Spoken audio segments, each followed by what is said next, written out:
Once again good morning all of you. तो बेटा हम लोगों ने लास्ट क्लास के अंदर मतलब कि लिमिटेशन एक्ट एक क्लास हो चुकी है, ये लेक्चर नंबर 2 है। तो जो बच्चा रिकॉर्डेड क्लास देख रहा है उसके लिए ये लेक्चर नंबर 2 है। सर अगर मैंने लेक्चर 1 नहीं देखा तो भाई पहले लेक्चर 1 देख, तो लेक्चर 2 डायरेक्टली देखेगा, समझ में कुछ नहीं आएगा क्योंकि मैं रिपीट कुछ भी नहीं करने वाला आज, डायरेक्टली मैं स्टार्ट कर रहा हूं। मुझे बस हाँ ना बोलेंगे आप। तो सबसे पहला जो पैरा है उसके अंदर तो आपको पता ही है क्या बताया गया कि लिमिटेशन एक्ट के अंदर क्या है, डिफरेंट पीरियड क्या है प्रिस्क्राइब्ड किए गए, है ना। डिफरेंट पीरियड्स प्रिस्क्राइब्ड किए गए और ये डिफरेंट पीरियड कहाँ पे, शेड्यूल के अंदर बताए गए। और शेड्यूल के अंदर क्या है, डिवीजन है, डिवीजन के अंदर पार्ट है। कितने डिवीजन है, 3। एक सूट का, एक पिटीशन का, पिटीशन का मतलब अपील, और एक एप्लीकेशन। सूट क्या होता है, पिटीशन क्या होती है, एप्लीकेशन क्या होती है, लास्ट टाइम हम लोग डिस्कशन कर चुके हैं। उसके बाद होल ऑफ इंडिया, ये हम बात कर चुके हैं। ये काटना है ना, JNK वाली कहानी काट दो।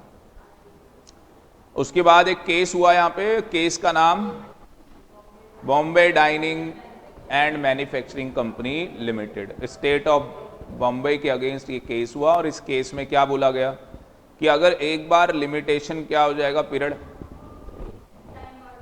टाइम बार्ड हो जाएगा, अगर लिमिटेशन पीरियड भी चला गया तो उसके बाद कोर्ट एंटरटेन नहीं करेगा आपका सूट या आपकी अपील या आपकी एप्लीकेशन।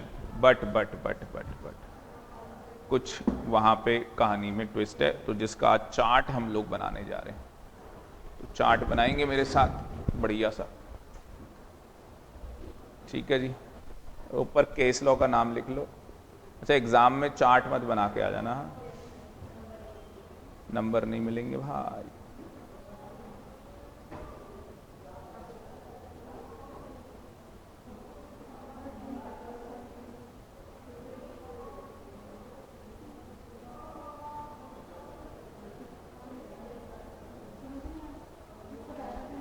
सुप्रीम कोर्ट,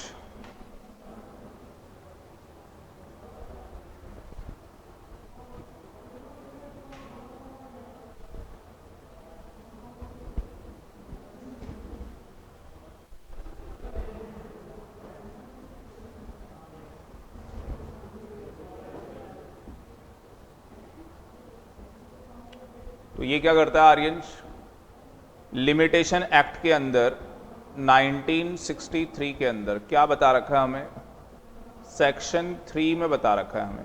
कहाँ बता रखा है, सेक्शन 3 के अंदर बता रखा है।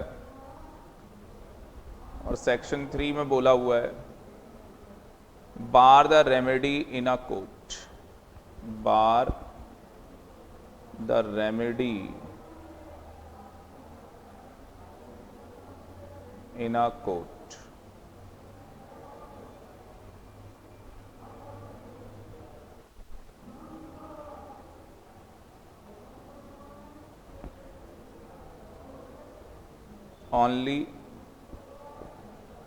only if period of limitation is expired.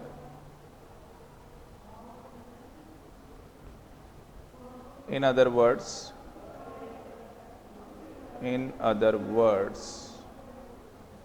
comma, court will not entertain any suit. Court will not entertain any suit filed beyond limitation period.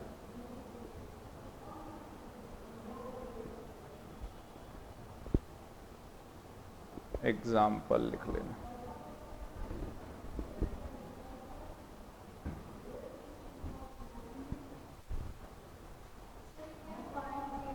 Filed beyond limitation period. LP लिखूँ ना पूरे चैप्टर में तो लिमिटेशन पीरियड, LA लिखूँ तो limitation act. ये मेरे personal shortcut है, हाँ, ये मेरी आदत है ऐसे लिखने की।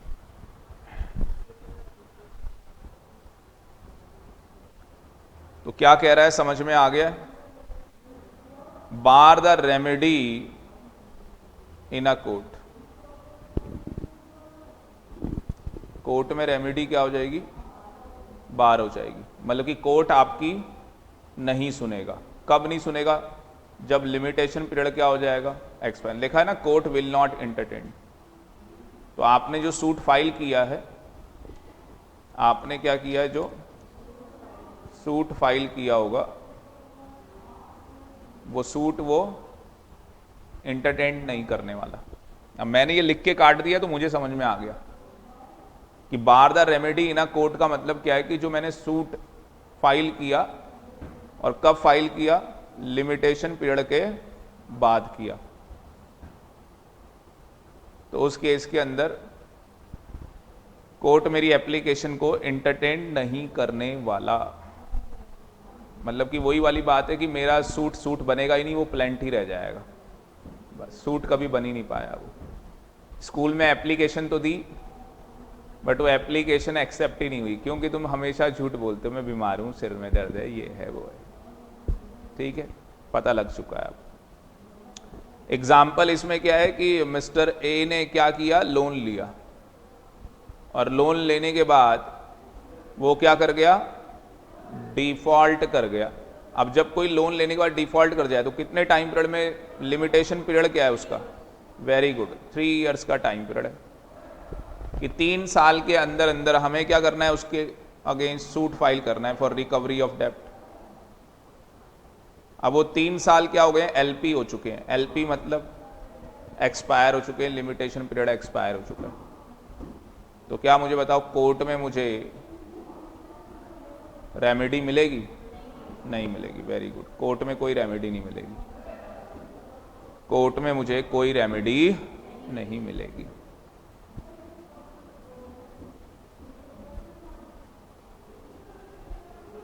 इसमें एक मैक्सिमम भी लिख के आओगे, विजिलेंट, बस्ट, नॉन, वो वाला जो लिखवाया था आपको, पता है ना आपको? इसके अंदर क्या है? एक मैक्सिमम यूज होगा।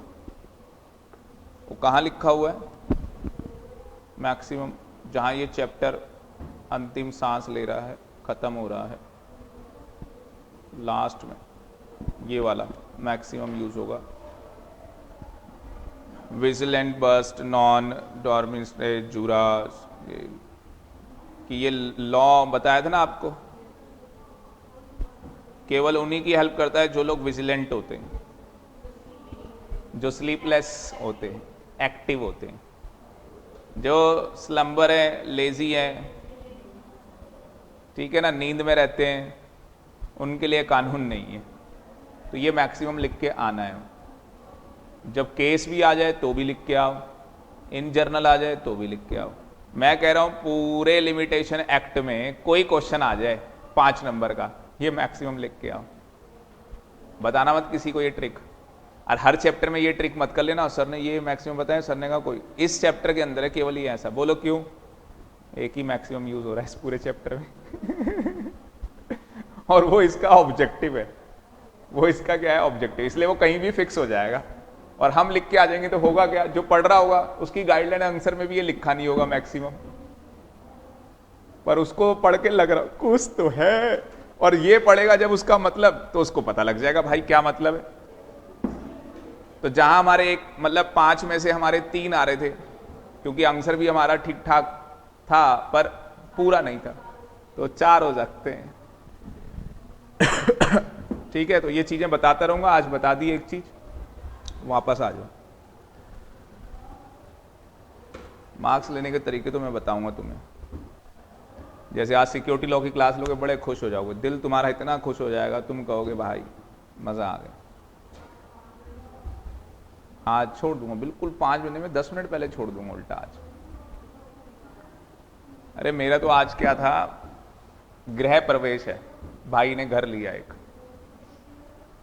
मैं तो जा ही नहीं पाया आज की पूजा में, क्योंकि सुबह पूजा थी ना। ये कहानी, सब रूठे हुए हैं, मैं मैसेज दिखा दूंगा तो सब ऐसे, ओ भाई साहब मुंह फुला के बैठे सब, वो भेज देते ना आजकल, मैं कोई नहीं, शाम को आता हूँ, मूड बनाता हूँ तुम्हारा है भाई, कुछ पिलाऊंगा तुम्हें फिर जाके कुछ होगा। नालायकों, गलत समझते हो। चलो, ये दूसरी ब्रांच जा रही है गरिमा, दूसरी ब्रांच। दूसरी ब्रांच क्या है भाई? एक्सेप्शन। सर टाइम बार के बाद एक्सेप्शन बताया था बेटा। सेक्शन 27, सेक्शन आज मैं सेक्शन में बात कर रहा हूं। देखो इधर सेक्शन 3 लिखा है मैंने, इधर सेक्शन 27। ये नोट्स मिल जाए ना तो बस मजा आ जाए। देखो मैं डेली सोचता हूं हैंड रिटन बना दूं, बन ही नहीं पाते। 27 में देखो क्या कहानी है कि after Aryans, after the expiry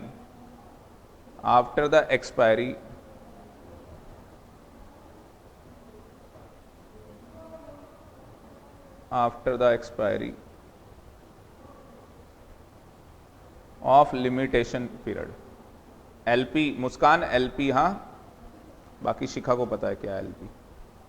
शिखा नहीं पूछती भाई, एक बार पूछा था उसको पता लग गए थे सर के शॉर्टकट। अब मुस्कान गई, मैंने भी नहीं पूछना। हाँ जी, तो यहां पे दो बातें कहता है। No right to sue, no right to sue. देखो आज भी क्या है भाई, सूट का कोई राइट नहीं है आज भी। सूट का राइट तो भाई खत्म हो चुका है, पर वो राइट टू रिसीव क्या है? राइट टू रिसीव, हाँ जी, payment. Right to receive payment आज भी है। तो राइट टू रिसीव पेमेंट आज भी है, तो ये आज भी मिलेगा श्वेता, आज भी मिलेगा बेटा। ये 10 claim is satisfied, claim is satisfied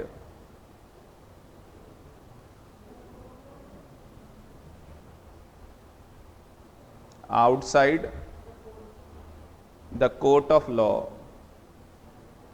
the court of law after expiry of limitation period, comma, that is not illegal।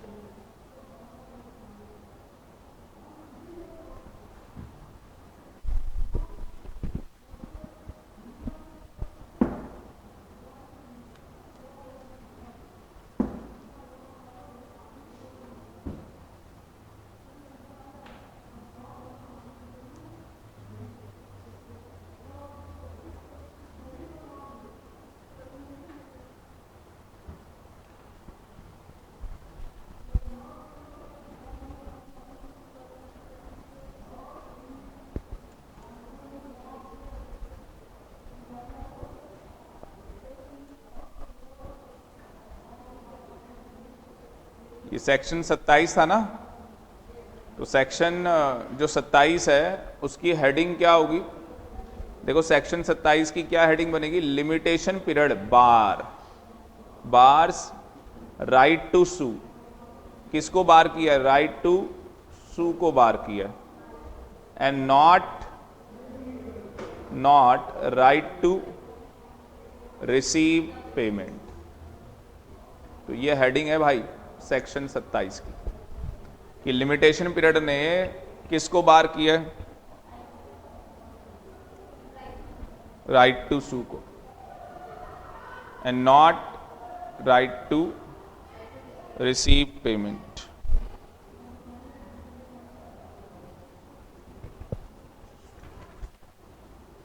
अपने मॉड्यूल में सेक्शन 27 देख सकते हो, कहां लिखा हुआ है?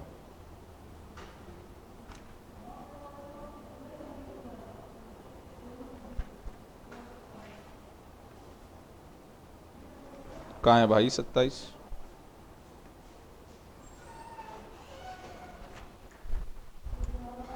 चैप्टर 3 खत्म हो गया। 25 सबसे लास्ट, लास्ट में लिखा हुआ है। मिला किसी को?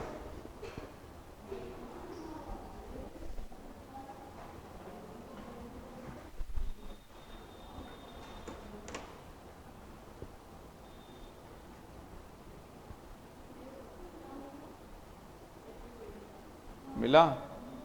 ये रहा, दिखा?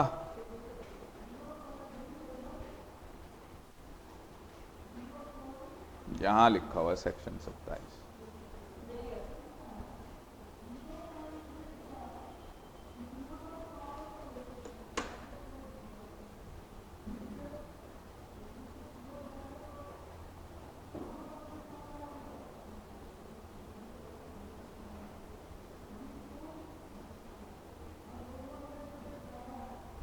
तो देखो एग्जाम में क्या हुआ,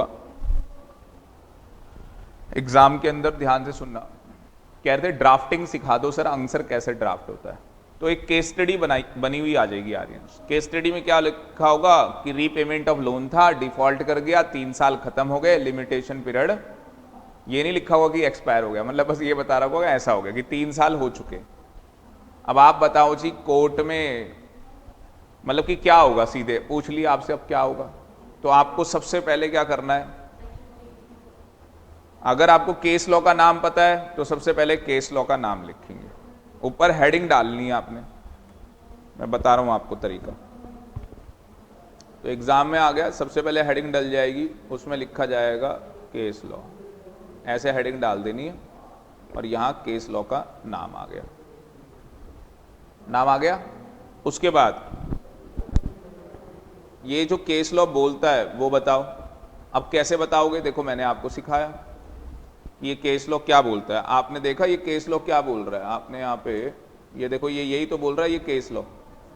इसी का तो मैंने चार्ट बनाया इस पैरा का पूरा, बस मैंने उसके एडिशन में भी कुछ थोड़ा बहुत लिखवा दिया। यहां कोई सेक्शन का यूज नहीं हुआ, मैंने सेक्शन बताया कि यहाँ पे सेक्शन 3 का यूज हो रहा है, मैंने सेक्शन 27 बताया। उसके अलावा अब एक बात और लिखवाऊंगा इंपॉर्टेंट, जबरदस्त वाली, आ गई बात समझ में। तो आप एग्जाम में क्या करोगे, फिर ये लिख के आओगे। कैसे लिख के आओगे, केस लॉ का नाम लिख ही दिया आपने, फिर आप लिखोगे bar the remedy in a court, ये हेडिंग बनाओगे। ये हेडिंग बनाने के बाद ये पूरा जो कहानी मैंने लिखी है ये कहानी लिखोगे। फिर दूसरी हेडिंग बनाओगे किसकी, सेक्शन 27 की, कि ये एक्सेप्शन है। सेक्शन 27 है ही क्या, बस वो ये बोलता है कि राइट टू सू बार हुआ है ना, राइट टू रिसीव पेमेंट बार नहीं हुआ, आउट ऑफ कोर्ट कर ले, नॉट इलीगल, लीगल है। केस लॉ खत्म हो गया। देखो यही था केस लॉ, आप देखो केस लॉ यही था, यही तो था केस लॉ, खत्म हो गया केस लॉ। उसके बाद क्वेश्चन, तो आपने इतना लिख लिया है, आपने यहां पे क्या कर लिया है श्वेता, पूरा वो केस लॉ यहां पे लिख चुके हो। कोई सेक्शन का रेफरेंस आ रहा है तो आप उसकी हेडिंग डाल के वो सेक्शन भी बता रहे हो कि सेक्शन 3 आ रहा है, सेक्शन 27 आ रहा है। उसके बाद नीचे लिखोगे फैक्ट्स ऑफ द केस, जो क्वेश्चन में दिया है उसके क्या फैक्ट्स हैं, कि भाई वो आदमी है, वो तो फिर क्वेश्चन से कॉपी पेस्ट करना होता है, ठीक है। और एज पर अबाउट जजमेंट, ठीक है, ये होने वाला है। तो जब एज पर अबाउट जजमेंट लिख, मतलब केस के फैक्ट्स लिखे ना, लिख लेना, यहां पे मैंने लिख दिया ना फैक्ट्स ऑफ द केस, वो लिखने के बाद बस आप फैक्ट्स बता दो। उसके बाद यहां पे बताओ डिसीजन अलग से, और डिसीजन में आप बता दोगे कि सुप्रीम कोर्ट की जो ऊपर जजमेंट आई है उसके अकॉर्डिंग ये कहानी होगी। आगे बात समझ में। और नीचे एक लाइन आएगी कंक्लूजन, 5 में से 5 तो कंक्लूजन। कंक्लूजन में क्या करोगे, जो बार किया गया है, जो बार किया गया है वो किससे बार किया गया है, सूट फाइल करने से बार किया गया। है ना, बार किससे किया गया, सूट फाइल करने से बार किया गया। हाउएवर, हाउएवर, हाँ जी नहीं नहीं वो बात तो बता चुके हैं। However application and appeal can be filed, can be filed, filed, हाँ वो लिखवा दिया था क्या, सुटेबल सफिशिएंट कॉस्ट, ठीक है ना। तो however application and appeal can be filed by showing sufficient cost. तो अगर आप कोई सफिशिएंट कॉस्ट देते हो तो एप्लीकेशन और अपील के लिए तो कोई मनाही नहीं है, उसके लिए टाइम बार नहीं है। आई बात समझ में। जब ये कंक्लूजन आप लिख के आते हो ना, ऐसे आंसर, केस स्टडी का बताया मैंने ये आंसर लिखने का तरीका। सीधे सीधे मुझे अभी बताऊंगा, एक सेक्शन लूंगा, सीधे सीधे बताऊंगा अगर ये सेक्शन आता है तो कैसे लिखना है। ये केस स्टडी का तरीका मैंने बता दिया। मैंने आपको जो स्कैनर भेजा है, आपने करना क्या है, उसके क्वेश्चन लेने, दो ही क्वेश्चन होंगे, या तो केस स्टडी होगी या सीधे बोला होगा ये टॉपिक है आंसर बताओ। अच्छा आपने आरटीआई में तो किया ही होगा ये, उसमें कोई केस स्टडी नहीं है, क्वेश्चन ये बताओ, पर बन सकती है उसमें भी केस स्टडी। आगे बात समझ में, वो टाइम पीरियड को लेके केस स्टडी बन सकती है, ठीक है ना, जो सारे टाइम पीरियड वहां पे। और कई बार क्वेश्चन स्ट्रेट फॉरवर्ड, अगर आपने चेक किया हो स्कैनर तो टाइम पीरियड को लेके क्वेश्चन आया होगा, ठीक है। और अभी लास्ट अटेम्प्ट में क्या क्वेश्चन आया वो भी बताएंगे, आरटीआई से क्या क्वेश्चन पूछा गया दिसंबर 2020 में, क्या क्वेश्चन पूछा। तो ये क्लियर है अब सबको, केस स्टडी का कैसे लिख के आना है। सेक्शन का भी आज बता दूंगा, सेक्शन करवाने मैंने 2 सेक्शन करवाने, उसमें मैं बता दूंगा। अच्छा तो ये यहां तक ये कहानी थी जो हमने कर ली पूरी। अब आ जाओ सेक्शन 3, किसमें आ जाओ, सेक्शन 3 के अंदर।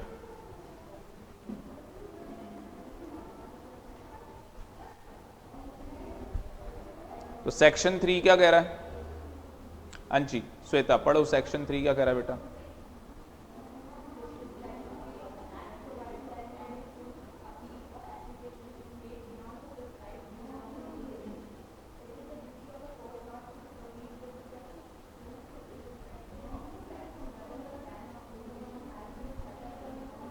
हाँ जी बस बस बस बस। तो सिंपल वर्ड्स में क्या बोला है इसके अंदर कि सूट, अपील और application if made beyond the prescribed period of limitation is the duty of the court.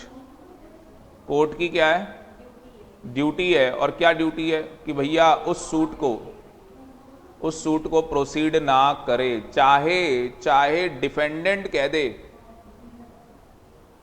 Defendant चाहे एग्री हो जाए। तो डिफेंडेंट एग्री हो रहा नहीं हो रहा, भाई गया भाड़ में, इररिस्पेक्टिव कहीं पे वर्ड लिखा है इररिस्पेक्टिव, हमें उससे कोई फर्क नहीं पड़ता। Whether the plea of limitation has been set up in defence, मतलब जो डिफेंडेंट है वो डिफेंस करना चाहता है, वो कह रहा है सर आने दो कोर्ट में, बहुत चिल्ला रहा था ये, आने दो कोर्ट में करेंगे चाहे लिमिटेशन पीरियड एक्सपायर, वो कहे भाड़ में जा, लिमिटेशन ही पीरियड एक्सपायर हो गया, प्लेंटिव ने जो तेरे अगेंस्ट केस किया है हम उस प्रोसीड को लेंगे ही नहीं, हम उसको लेंगे ही नहीं। उसके बाद सेक्शन 3 क्या है, मैंडेटरी है, मतलब कि जो कोर्ट है उसको ऐसा ही करना है, कानून कह रहा है।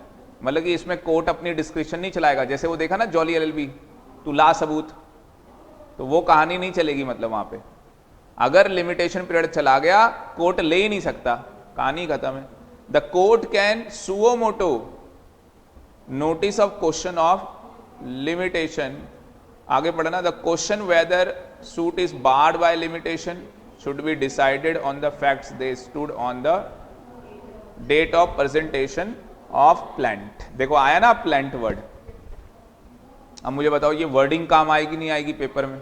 आप हर जगह सूट लिख के आ रहे हो, ओ भाई प्लेंट है यहाँ पे, तो आपकी वो डेट ऑफ प्लेंट देखी जाएगी, वहां से टाइम पीरियड चेक करेंगे।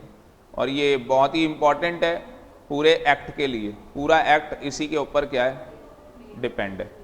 ये जो लिखा हुआ है इसने एफिशिएंसी, इसका मतलब क्या है, एफिशिएंसी, इसको लिख लेना, इसका मतलब है एफिशिएंसी। तो लिमिटेशन एक्ट तो की जो एफिशिएंसी है वो इसी के ऊपर डिपेंड होती है पूरे, कि भैया टाइम बार लिमिटेशन पीरियड एक्सपायर हो रहा है या नहीं हो रहा, लिमिटेशन पीरियड एक्सपायर हो रहा है या नहीं हो रहा। पर यहां कुछ लिख रहा है, इसको लिखना एक्सेप्शन, ये है जी एक्सेप्शन। और क्या एक्सेप्शन है? Section 3 is not deprive the court of its जुडिक्शन। Deprive का मतलब होता है डिस्क्रिप्शन। क्या मतलब होता है? डिस्क्रिप्शन। तो सेक्शन 3 क्या है?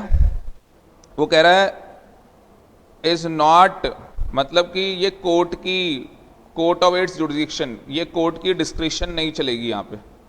Therefore, decision of the court allowing a suit which has been instituted after the period prescribed is not, ये क्या कहानी हो गई भाई, उसको लिख देना is not null and void, is not null and void। इस लाइन को काट दो आगे। A decree passed in a time barred suit is not a nullity, nullity कर दी उसने। इसको लिखना in other words, ये मैंने लिखा ना null and void के बाद लिखना in other words, in other words comma, a decree passed in a time barred suit is not a nullity। nullity मतलब क्या होता है पता है ना? जीरो नहीं माना जाएगा उसको। अब ये जो कुछ लिखा है ना, ये गलत लिखा है। बोलो क्यों? क्योंकि जो इसका बेयर एक्ट है उसमें ये चीज लिखी ही नहीं है। जो लिमिटेशन एक्ट का बेयर एक्ट देखोगे, अब पता नहीं कौन लोग थे जो ये ड्राफ्टिंग कर रहे थे, बेयर एक्ट में ये है ही नहीं चीज। अब मेरी आदत है कि जब मैं पढ़ता हूं कुछ तो भाई बेयर एक्ट जरूर देखता हूं उसका। अब मेरे को क्या जरूरत है, मैं इनके मतलब इनके मॉड्यूल के कुछ नोट्स प्रिंट आउट करा रहा हूं, मैं ऐसे ही पढ़ के चलो जी पढ़ा दिया। मेरे को टाइम पास नहीं चाहिए पढ़ाई में, बिल्कुल तरीके से, मतलब डिसिप्लिन होना चाहिए भाई। अब लिमिटेशन एक्ट पढ़ के देखा तो ये एक्सेप्शन वहां पे है ही नहीं, पर इंस्टीट्यूट ने डाली है, हमें पेपर देने जाना है सीएस का, तो हमें तो लिख के आनी पड़ेगी। और टीचर भी क्या है, मॉड्यूल है भाई, वो कहेंगे जी ऐसा होता है। एक चीज मुझे बताओ, जब बोल दिया, क्या बोल दिया? सेक्शन 3 क्या है कोर्ट के लिए? मैंडेटरी है ना। और वो यहां पे क्या लिख रहा है एक्सेप्शन में, कि अगर कोर्ट की डिस्क्रिप्शन होगी तो वो सूट को इंस्टीट्यूट कर लेगा, मतलब कि ले लेगा, चाहे टाइम बार हो चुका हो, लिमिटेशन पीरियड एक्सपायर हो चुका हो। कह रहा है उस डिक्री को जब कोर्ट जो डिक्री देगा फिर वो नल एंड वॉइड नहीं मानी, नलिटी नहीं मानी जाएगी, वो जीरो नहीं मानी। नलिटी मतलब वो जीरो नहीं मानी, इक्वल टू जीरो लिख लो, एग्जाम में मत लिख देना इक्वल टू जीरो। वो जीरो नहीं मानी जाएगी, मतलब उसकी वही वैल्यू है जो कोर्ट के डिक्री की वैल्यू होती है। जिस डिक्री मतलब क्या होता है? Right and liabilities are decided, party के राइट और लायबिलिटी डिसाइड हो गए भाई।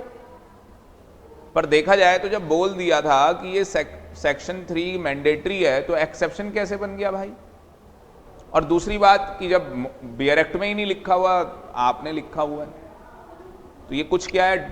ड्राफ्टिंग मिस्टेक है, क्योंकि ये भी कुछ लोग बनाते हैं। हाँ ठीक है, तो आपके सर के पास भी कई बार ऑफर आया, क्योंकि मेरा ही कोई, हमारा कोई है वहां पे लिंक का, ड्राफ्ट कर दो, बना दो। तो मैंने तो अभी तक प्रपोजल एक्सेप्ट नहीं किया, पर आने वाले टाइम पे मैं एक काम करूंगा। आने वाले टाइम पे मेरे को 2 काम करने, एक मॉड्यूल खुद की बुक तो करनी है गरिमा, वो आप सपना पूरा आप ही करोगे, सारे नोट्स बना के मुझे जून अटेम्प्ट के बाद दे देना, मैं कंप्यूटराइज कराऊंगा। ठीक है, ये जो, हाँ बिल्कुल, कॉपी चेक करने वाला काम करूँ, कॉपी चेक, ठीक है ना। और फिर वो देखूंगा वर्डिंग बच्चों की, हाँ भाई ये एक्ट आ गया, वर्डिंग यूज हो रही नहीं हो रही। ठीक है जी, तो ये कहानी समझ में आ गई है। लिखा क्या है, मतलब आपकी फ्रेंड कहती है कि सपना मेरी फ्रेंड नहीं है, और बाद में वो सपना के साथ घूम रही है। ये तो मतलब ये क्या मतलब हुआ है? पहले बोलते हो नहीं है, फिर उसी के साथ घूम रहे हो, है क्या चीज?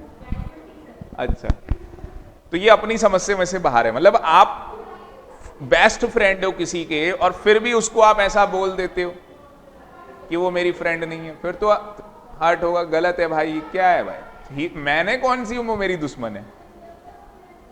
हम तो जानते भी नहीं उसको, पर हमें कहीं से पता लग गया है कहानी।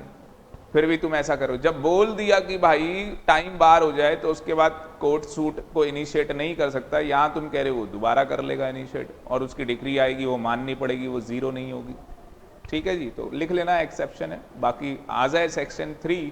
अब अगर मान लो एग्जाम में सेक्शन 3 आता है तो हम क्या करेंगे, सबसे पहले सेक्शन 3 की हेडिंग डालेंगे। और क्या हेडिंग में वही कहानी कि भैया ये टाइम बार कर, लिमिटेशन पीरियड एक्सपायर हो जाता है, ये टाइम बार कर, कोर्ट नहीं लेता, इनिशिएटेड नहीं करता। ठीक है, उसके बाद एक्सेप्शन भी लिख के आ जाना कि अगर कोर्ट ने बाई चांस, उसकी डिस्क्रिप्शन है, वो लेना चाहता है केस, वही वाली कहानी, वो चाहता है लेना तो भाई ले लेगा। 27 तो किस चीज के लिए, राइट के लिए, राइट टू रिसीव पेमेंट है ना भाई। वो टाइम बार तो कहानी अलग है, वो आउट ऑफ कोर्ट, समझ गए, सेटल हो गया। तो ये कहानी है जी सेक्शन 3 की। पर सेक्शन 3 के नीचे एक नोट भी तो लिख के आओगे, वही वाला नोट चलेगा फिर कि ये सूट के लिए टाइम बार किया है, एप्लीकेशन और अपील के लिए नहीं किया। ठीक है ना, ये लिख के आपको आना ही आना। उसके बाद ये एक्सटेंशन ऑफ टाइम, कौन कौन से केसेस हैं जहां पे एक्सटेंशन मिलता है टाइम का, वो हम अभी नहीं कर रहे। क्यों नहीं कर रहे, क्योंकि इसकी कनेक्टिविटी जो है वो आगे से, इसकी कनेक्टिविटी कहां है, आगे से, तो हम आगे चलेंगे। सेक्शन 3 के साथ हमें 2 सेक्शन, यहां पे लिख लो ऊपर हेडिंग में, section 3 red with section 18, red with section 19, ये 3 सेक्शन एक साथ पढ़ने होंगे तो जाके पिक्चर कंप्लीट होगी। अच्छा, एक सेक्शन और 27 भी, 4 सेक्शन, जिसमें से 27 मैं आपको बता चुका हूं। तो 3 मैंने कर लिया, 27 मैंने बता दिया, 18 और 19 करने हैं जी।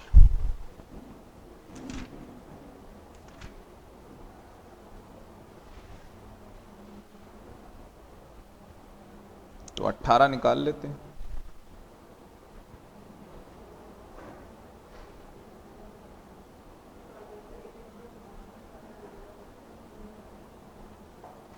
ये रहा 18। क्या बोलता है 18, effect of acknowledgement on the period of limitation, effect of acknowledgement on the period of limitation. अब कहानी में ट्विस्ट आ रहा है, ध्यान से सुनना, बड़ी मस्त कहानी है। गरिमा ने क्या किया हुआ है, लिमिटेशन एक्ट पढ़ा हुआ है। ले लेना एग्जाम्पल, इसने किसी के साथ चीट किया। कैसे चीट किया, लोन ले लिया भाई उससे और पैसे नहीं दिए, और इसको पता था 3 साल लटका दिए उसको, फिर तो इसके पापा के पापा भी आ जाए कुछ नहीं होगा। 3 साल खत्म होने ही वाले थे, आज लास्ट डे था। आज क्या था, लास्ट डे। तो आर्यन, उसको भी पता था कि लिमिटेशन एक्ट में ऐसा लिखा है, या नहीं पता था, वो वकील के पास गया, वकील ने कहा भाई आज आखिरी दिन है, चला जा उसके पास और जाके उससे एक्नॉलेजमेंट ले ले। जाके उससे क्या कर ले, एक्नॉलेजमेंट ले ले। क्या एक्नॉलेजमेंट ले ले, कि मैंने तुझे क्या किया था, नॉलेज पैसे दिए थे, और साइन करा ले उससे। तो एक्नॉलेजमेंट सिंपल एक पेपर में लेनी है, एक पीस ऑफ पेपर में लेनी है, उसमें ये लिखेगा कि मैंने पैसे लिए थे, ठीक है, और साइन करेगा। और बाकी अगर नहीं देना चाहता तो लिख दे कि मैं नहीं दे रहा तेरे पैसे, जो करना है कर ले, पर एक एक्नॉलेजमेंट लिया उससे। तो कौन प्रोटेक्ट कर रहा है, सेक्शन 18। सेक्शन 18 कहता है कि अगर जो लिमिटेशन पीरियड एक्सपायर हो रहा है उसके with in the time period आप एक्नॉलेजमेंट ले लो, किससे, अपने डेटर से, तो उस केस के अंदर जिस दिन आपने एक्नॉलेजमेंट ली है वहां से फ्रेश पीरियड स्टार्ट हो जाएगा। तो फ्रेश क्या हो गया, 3 साल का पीरियड स्टार्ट हो गया, और ये एग्जाम में आ सकता है। सेक्शन 19 सुनना, सेक्शन 19 की हेडिंग देखो क्या है, पार्ट पेमेंट की बात कर रहा है। इफेक्ट ऑफ पेमेंट ऑफ डेब्ट, ब्रैकेट में आप लिख सकते हो पार्ट पेमेंट। सिंपल वर्ड्स में बोले तो इसे पार्ट पेमेंट का सेक्शन है। कितने पैसे लिए थे इन्होंने, मान लो 10 लाख रुपए लिए थे। कितने रुपए लिए थे मुस्कान, 10 लाख रुपए लिए थे गरिमा ने आपसे, ठीक है, और तुमने गरिमा से साइन करा लिया, ठीक है ना, कि बहन बस 1 रुपए तो दे दे कम से कम मेरे को। अगर तुम पार्ट पेमेंट ले लोगे, 1 रुपए भी ले लोगे, तो जो बाकी की पेमेंट रह गई है उसके लिए फ्रेश पीरियड स्टार्ट हो जाएगा। तो पता है मेरे जैसा आदमियों को तो क्या करेगा, 1 रुपए छोड़, तू ये लिख दे 9 लाख, है ना, 99,009 तूने देने मेरे, और जबकि लिए कितने थे 10, अपने आप ही होगी ना, 1 रुपए दे दिए। तो जो पार्ट पेमेंट कर दी है उसके बाद क्या है, फिर 3 साल ले भाई। तो समझे, 2 चीजें हो गई, या तो पूरी एक्नॉलेजमेंट 10 लाख की ले लो, या वो कह रहा है जी 10 लाख में से कितने दे रहा हूं तेरे को, 5 लाख 6 लाख रुपए दे रहा हूं, 4 लाख भूल जा। तो बोले भाई तू 4 पहले दे तो सही, और देते ही कहानी क्या हो जाएगी, खत्म हो जाएगी, क्योंकि अगर उसने पार्ट पेमेंट कर दी तो फिर वहां से क्या हो जाता है, फ्रेश पीरियड स्टार्ट हो जाता है। वहां से क्या हो जाता है, फ्रेश पीरियड स्टार्ट हो जाता है। तो दोनों पढ़ते हैं डिटेल के अंदर, 18 और 19 को, एक एक लाइन एक एक वर्ड समझते हैं। मैंने पूरी कहानी आपको बता दी। चलो श्वेता पढ़ो क्या लिखा है यहां से, सेक्शन 18।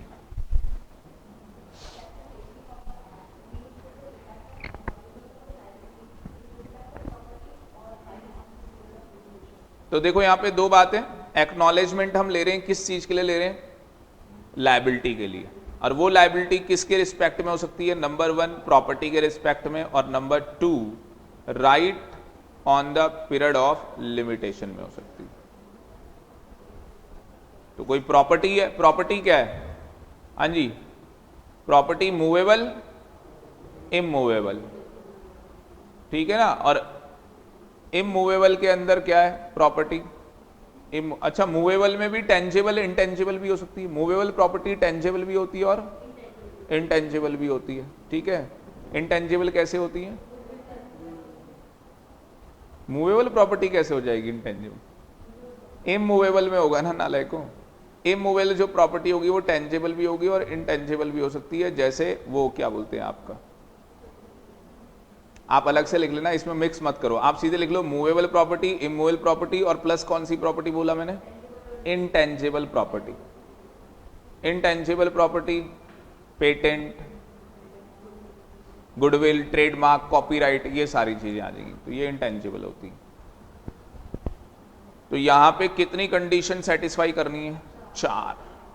ये एक करनी है या चारों, ऑल, चारों की चारों। अगर ये चारों सेटिस्फाइड तो सेक्शन 18 की कंडीशन कंप्लाई। पहली कंडीशन क्या है, there must be an admission और एक्नॉलेजमेंट। तो ये एडमिशन और एक्नॉलेजमेंट होनी चाहिए।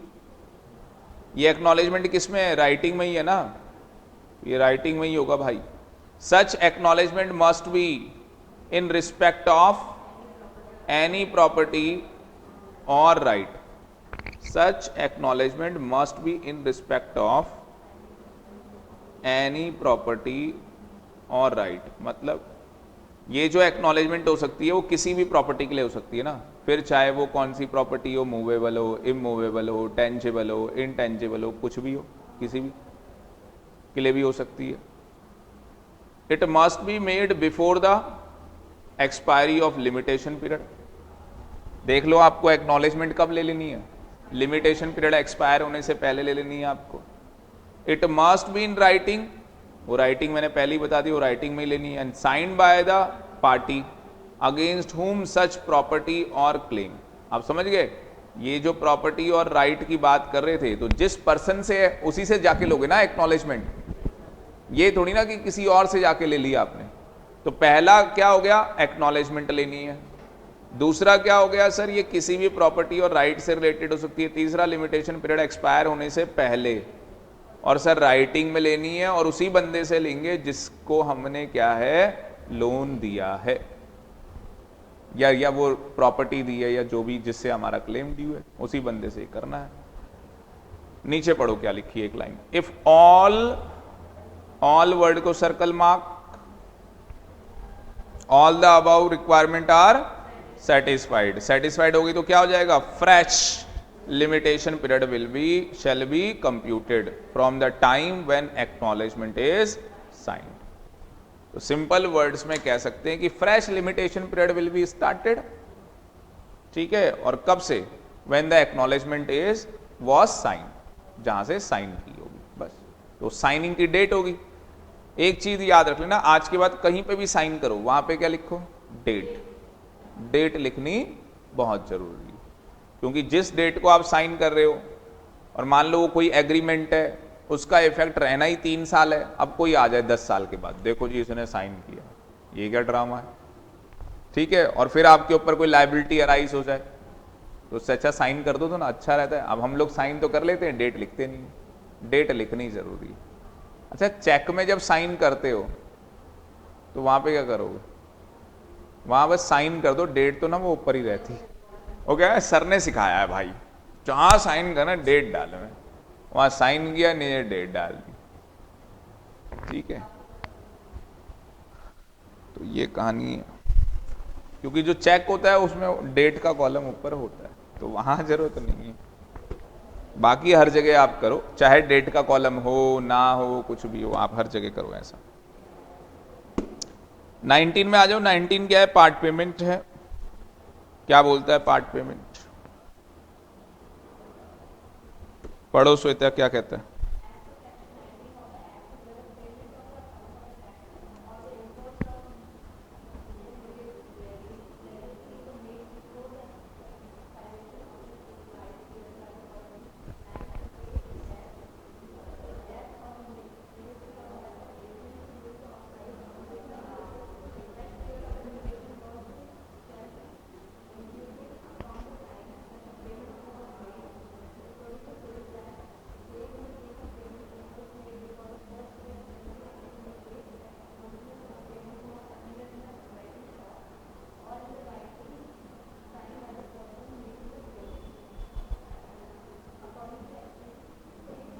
हाँ पढ़ दो सारा ही पढ़ दो section.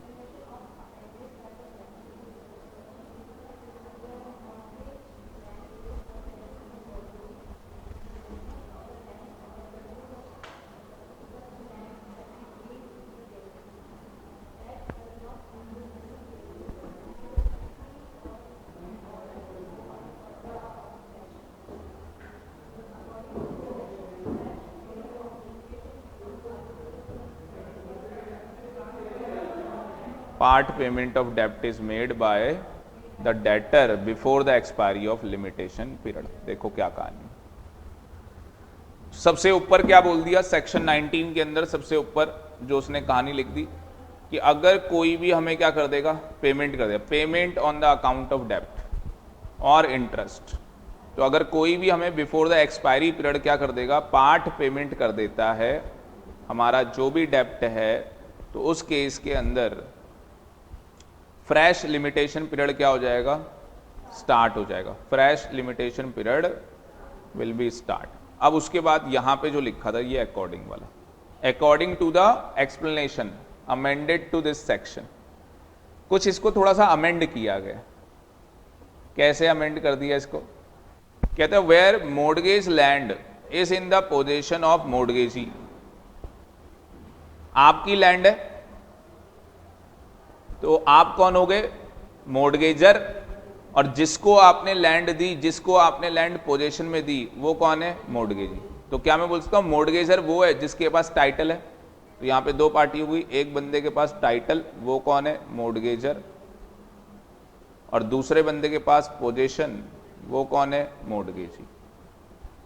The received of the rent, या जैसे मान लो कि आपने अपनी प्रॉपर्टी रेंट पे दे दी, आपने अपनी प्रॉपर्टी किस पे दे दी है, रेंट पे दे दी है, और वो समझ गए ना आप, वो रेंट पे क्या कर रहा है, डिफॉल्ट कर रहा है, अब आपको रेंट पे नहीं कर रहा, तो कभी तो उसने रेंट पे किया होगा, उसकी रिसीप्ट होगी, ओरिजिनल तो टेनेंट के पास होगी, आपके पास उसकी डुप्लीकेट कॉपी तो होगी। तो कह रहा है रिसीप्ट ऑफ रेंट, जो वो रिसीप्ट है, और produce of such land shall be deem to be a payment.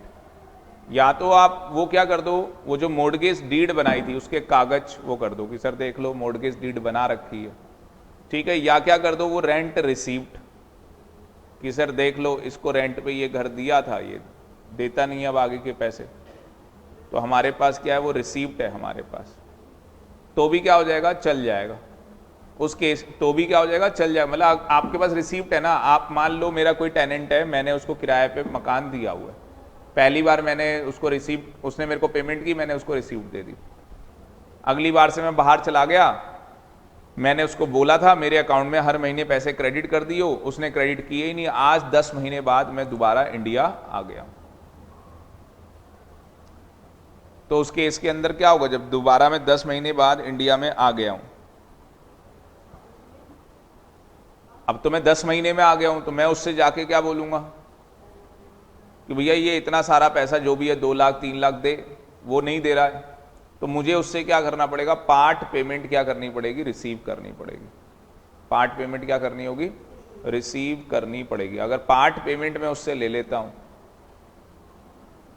अगर मैं पार्ट पेमेंट उससे ले लेता हूं, तो मेरा फ्रेश पीरियड क्या हो जाएगा, लिमिटेशन का स्टार्ट हो जाएगा। अगर मैं नहीं ले पाता, मेरे पास बस वही रिसीप्ट है, तो जिस डेट की वो रिसीप्ट है वहां से क्या हो जाएगा, वो 3 साल का मीटर स्टार्ट हो जाएगा।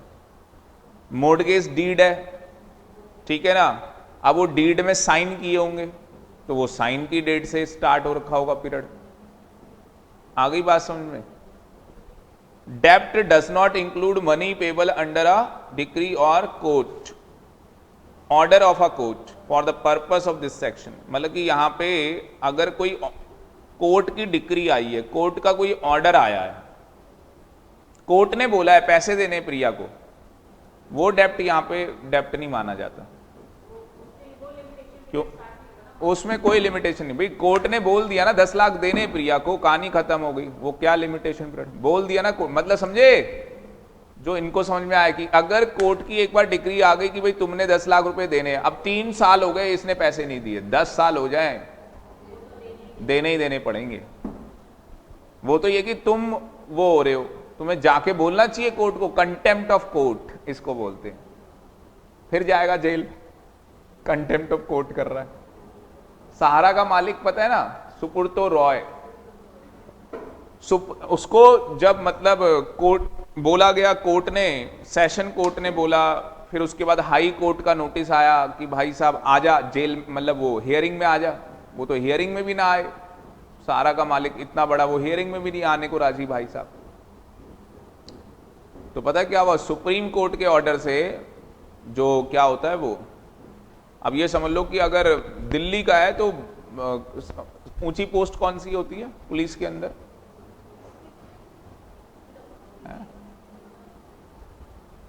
एसपी, एसपी बोल रहे थे, सुप्रीडेंट ऑफ, हाँ हाँ, तो सुप्रीडेंट गया भाई साहब, ऊंची पोस्ट में ही आती है, तो जो वो गया और कहां से पता नहीं कहां, यूपी से पकड़ के ले सुप्रीम, क्योंकि आपको हाई कोर्ट की जुडिक्शन तो वहीं तक होती है जो उसका एरिया होता है, सुप्रीम कोर्ट की लेनी पड़ी अप्रूवल, और फिर उसको उठा के लेके आए। और सुनो उसकी कहानी सहारा के मालिक की, जब उसे जेल में डाला तो उसने क्या बोला, मुझे ना फैसिलिटी चाहिए, क्या फैसिलिटी चाहिए, इंटरनेट, और मैं यहां बैठ के भी क्या करूंगा, बिजनेस, जेल में बैठ के भी क्या करूंगा, बिजनेस करूंगा। तो आपको पता है जज ने अलाउड भी कर दिया, बोलो क्यों प्रिया, क्योंकि उससे कई लोगों की रोजी रोटी चल रही थी, एम्प्लॉयमेंट चल रही थी, तो वो बेचारा जेल को ऑफिस बना दिया था, एम्प्लॉय वहां आते थे, बैठते थे, कुछ जैसे वो उस वाली मूवी में होता है गजनी, है ना भाई, उसके साथ घूमते रहते हैं वो, आमिर खान गजनी मूवी में नहीं होता, उसके साथ वो मेंटली शॉर्ट टर्म मेमोरी होता है, हाँ, उससे पहले उसके साथ घूमते नहीं उसके 5-6 लोग, तो ऐसे ही बस उसके साथ वो जेल में आ रहे जी। और सुपुर्दो राव का वकील जो था, उसने क्या चाल चली, अब चाल क्या चली पता नहीं, जो भी है, ये मम्मी बीमार है इनकी, अब मम्मी असली में बीमार थी, मतलब अब मम्मी बीमार क्या हुई, मम्मी ऊपर ही चली गई, और बेल होनी नहीं थी उसको, बेल दे दी कि भाई कोई मर्डर थोड़ी ना किया हुआ है, ठीक है ना, तो बेल दे दो, गारंटी हमारी है, हम लाएंगे इसको। और जेल से निकला तब से आज तक अंदर ही नहीं आया,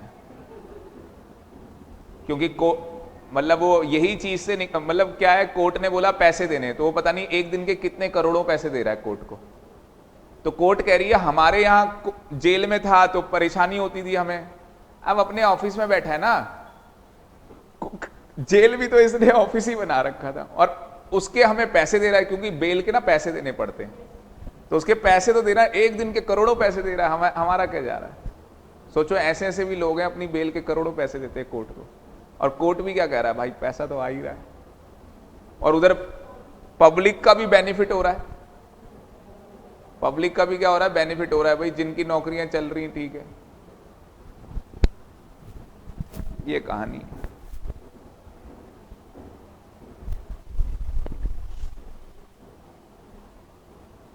अगला सेक्शन है 24, हंसी आ जाएगी पढ़ के। क्या बोलता है 24 कि यहां पे जो कैलेंडर है वो कौन सा चलेगा, नॉर्मल लिख लेना, नॉर्मल इंग्लिश कैलेंडर चलता है, मतलब जैन से दिसंबर वाली कहानी। हाँ, ये फाइनेंशियल ईयर नहीं, अप्रैल से 31 मार्च। तो वो साल जब देखने होंगे तो पता लग गया ना कैसे करके देखेंगे, ठीक है ना। तो अक्टूबर में दिया तो वो फिर वहां से साल काउंट करेंगे, 3 साल कहां जा रहे हैं। अगला भी बता देता हूं, सेक्शन 25। सेक्शन 25 क्या कह रहा है, हाँ जी, acquisition of ownership by the possession. Easement समझते हो क्या होती है?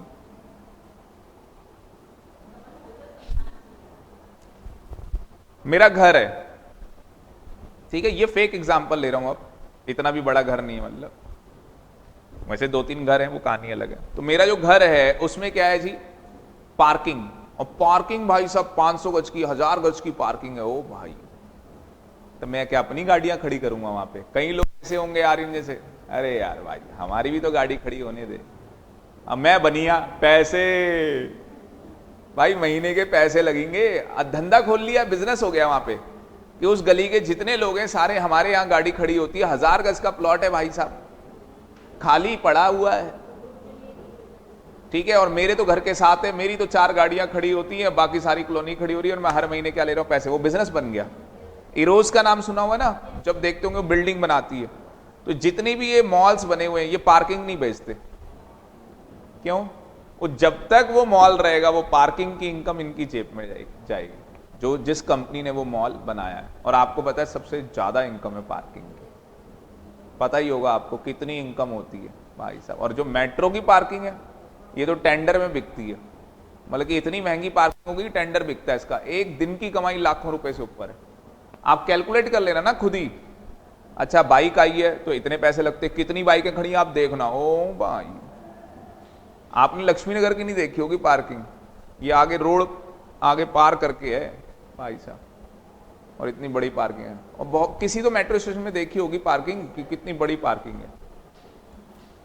बाकी मॉल तो आप जाते ही हो तो वहां आपने देखा होगा, ओ भाई साहब अंडरग्राउंड ले, बेसमेंट ले, माइनस आ जाती। और सुनो आज लाल किले, मैं बहुत टाइम के बाद गया था, अभी नहीं, अभी तो ट्रैक्टर निकल गए तो अभी जाना बंद कर दिया वहां। मेरे को बड़ा अच्छा लगता है वहां जाना। तो लाल किले के सामने पार्किंग बनाई है, नीचे मतलब 10 फ्लोर बना दिए नीचे पार्किंग के, लाल किले के सामने। तो ऊपर गाड़ियां खड़ी हैं, नीचे 10 फ्लोर बने हुए, सोचो भाई साहब। और मैं क्या हुआ हाँ बेटा, मैं क्या हुआ, न्यू ईयर में मैं गलती से अकेले चला गया, क्योंकि मेरे साथ कोई जाने को राजी नहीं था। जाने को राजी थे तो बहुत लेट कर रहे थे, मैं अकेले ही निकलता हूँ। अब मैं तो पहले से भी घूमता था, तो मैं गाड़ी लेके गया। अब मैं सोच रहा था कि ऊपर लगाता हूँ, तो ऊपर भाई साहब पूरा भरा हुआ। उन्होंने कहा नीचे पार्क करो, 1 घंटा नीचे पार्क करने में लग गया। मैंने कहा फिर भाई जब मैं निकालूंगा तो उसमें 1 घंटे लग जाएंगे। हाँ, तो मैंने वहां बेवकूफ बना दिया आदमी को, पार्किंग वाले को। मैं भाई वाइफ का फोन आ गया, मुझे जाना है इमरजेंसी, उसने गाड़ी निकाली ऊपर। मैं भाई वाइफ का फोन आ गया, मैं भी आ रही हूं।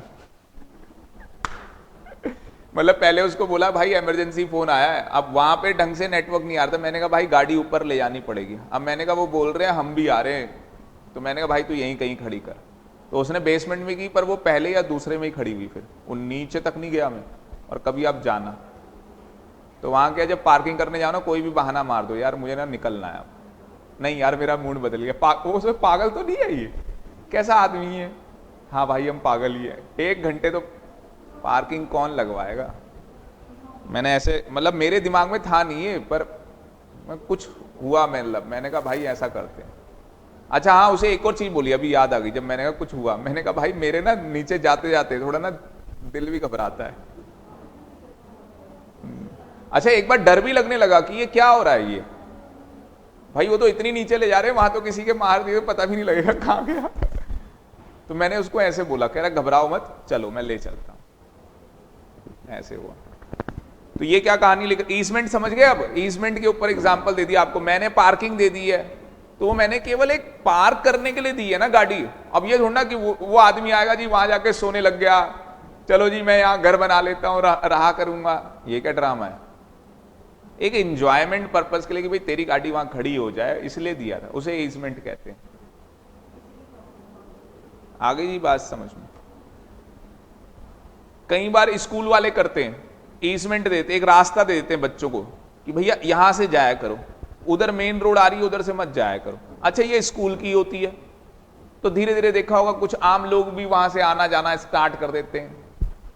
तो ये ठीक है भाई, तुम जाने लग गए हो तो ये थोड़ी ना वहां कुछ बनाने लग जाओगे, ठीक है ना? वो प्रॉपर्टी तो स्कूल की है। क्या लगता है आगे? कह रहा है 30 साल, ये कहानी याद रखना जिंदगी भर। सरकारी प्रॉपर्टी में कब्जा कर लो और कितने साल रह लो वहां पे? 30 साल। सरकार भी तुम्हें नहीं निकाल पाएगी। और अगर प्राइवेट प्रॉपर्टी है, मान लो तुम्हारी कोई प्रॉपर्टी है, वहां 20 साल है। तो देखो बगल में कई बार ऐसा होता है कि हमारा ये घर है और बगल वाला ही प्लॉट खाली है, और जब हम पैदा हुए थे तब भी खाली था, आज भी खाली है। गलती कर दी तुमने एक। भले ही एक कमरा या जो भी है, कुछ भी है भाई, बस हमने जी कब्जा कर लिया है। हम बचपन से ही ऐसे हैं, दबंग लोग हैं, जहां कोई चीज दिखी खाली, या मतलब जिस चीज पे हाथ रख दिया तो बस हमारी है। तो रावण हो तुम। तो ये हाँ, तो ये बहुत काम हुए, नागलोई साइड हुए और बदरपुर, पता नहीं कौन, बहुत सारी साइड ये काम हुए दिल्ली के अंदर, ठीक है ना? वो आया बंदा, उसी की प्रॉपर्टी, वो आया, ये मेरी तो प्रॉपर्टी, कागज भी मैंने बना लिए। कब थी तेरी? 30 साल पहले। बस 20 साल का टाइम ले, कुछ नहीं मिलना आपको। अब तो समझ गए क्या? आउट ऑफ कोर्ट अगर वो कुछ दे दे तो दे दे। तो मेरे पापा ने करवाया था, असली में हमारे तो फैमिली में हुआ था। तो मेरी मम्मी की सिस्टर, उनको क्या बोलते हैं, मौसी, उनके साथ हुआ। तो पापा ने पैसे दिलवाए थे, आज से मतलब बहुत साल पहले की बात होगी, 20 साल पहले की बात होगी। तो उस टाइम पे उनको 80,000 या 1 लाख रुपए दिलाए थे, पर उनका जो प्लॉट था वो बड़ा था, पर उन्होंने कहा चलो ये मिल गए, वही बहुत है। प्रॉपर्टी कहीं पर, असली उनके हस्बैंड की डेथ हो गई थी, वो पीएनबी बैंक में काम करते थे, गीता कॉलोनी जानते हो ना? तो उनकी डेथ हो गई थी, और जो पीएनबी बैंक था उन्होंने क्या किया था, उनको अलाउड की थी कोई जगह। अब वो तो ये था कि कई बार क्या होता है, किसी की डेथ हो जाती है, हमें यही नहीं पता उसने पैसा कहाँ कहाँ इन्वेस्ट कर रखा है, इसलिए वाइफ को अपने हस्बैंड से और हस्बैंड को अपनी वाइफ से बता सब कुछ, लिस्ट भाई सब बना लो, ठीक है ना? बच्चा बड़ा हो गया, वो भी चीजें खरीदने लग गया, भाई तू भी बता दिया, अगर डेली ना ये अकाउंट की डायरी बनी हुई है, लिख इसमें। कई बार पता नहीं होता है भाई साहब, पता लग रहा है इतनी प्रॉपर्टी निकल के आ रही है। अब जैसे आप पढ़ मुझसे रहे हो, मुझसे पढ़ते हो, अब मेरी वाइफ आपसे नहीं मिलती, पर उनको सब पता है कि बच्चे ये क्लास में पढ़ते हैं, चेहरे नहीं जानते आपके क्योंकि उन फेस नहीं है उनके पास, पर उनको पता है सब कुछ A to Z। तो ये चीजें होती हैं। तो जैसे आपसे मिलेंगे तो आपको ऐसा लगेगा यार, ऐसा लग रहा है मैडम तो हमें पहले से जानती है, क्योंकि मैं एक पार्टी में ले गया था उनको इंस्टीट्यूट में, तो वो कह रहे यार ये तो सारे टीचर्स को जानते हैं, सबका पता है A to Z। तो मैं सर ने बताया हुआ है A to Z। तो यही चीज होती है ना। और लास्ट में आपके कुछ आ रहा है, ये हम बाद में करेंगे डिस्कशन, लिमिटेशन एंड राइट्स। और एक सबसे इंपॉर्टेंट पार्ट जो मैंने छोड़ा इसके अंदर, ठीक है ना, वो सबसे इंपॉर्टेंट पार्ट छोड़ा हुआ है, तो एक क्लास और लगाएंगे। तो ये यहीं पे खत्म कर रहे हैं। अभी क्या क्या छूट गया है, ये लास्ट वाला पार्ट ये छूट गया है, ये मंडे खत्म हो जाएगा पर चैप्टर। हाँ, और ये वाला पार्ट छूटा हुआ है, ये यहां से एक्सक्लूजन। बताएंगे कुछ डॉक्ट्रीन है, सफिशिएंट कॉज आप दे दोगे तो वो टाइम पीरियड इसके अंदर काउंट नहीं होगा। बाकी सूटेबल एक्सटेंशन आपको मिल जाएगा, ठीक है ना। तो ये भी आपको बताएंगे कि कौन कौन से केसेस हैं जहां पे आपको सूटेबल एक्सटेंशन मिल सकता है। तो आज के लिए इतना ही, थैंक यू वेरी मच। अब आ जाओ जी आप टेस्ट के अंदर। लास्ट टाइम का पेपर लाए हो ना? चलो 1 मिनट इसमें नेट तो चलता ही है, देखते हैं ये क्या कर रहा है।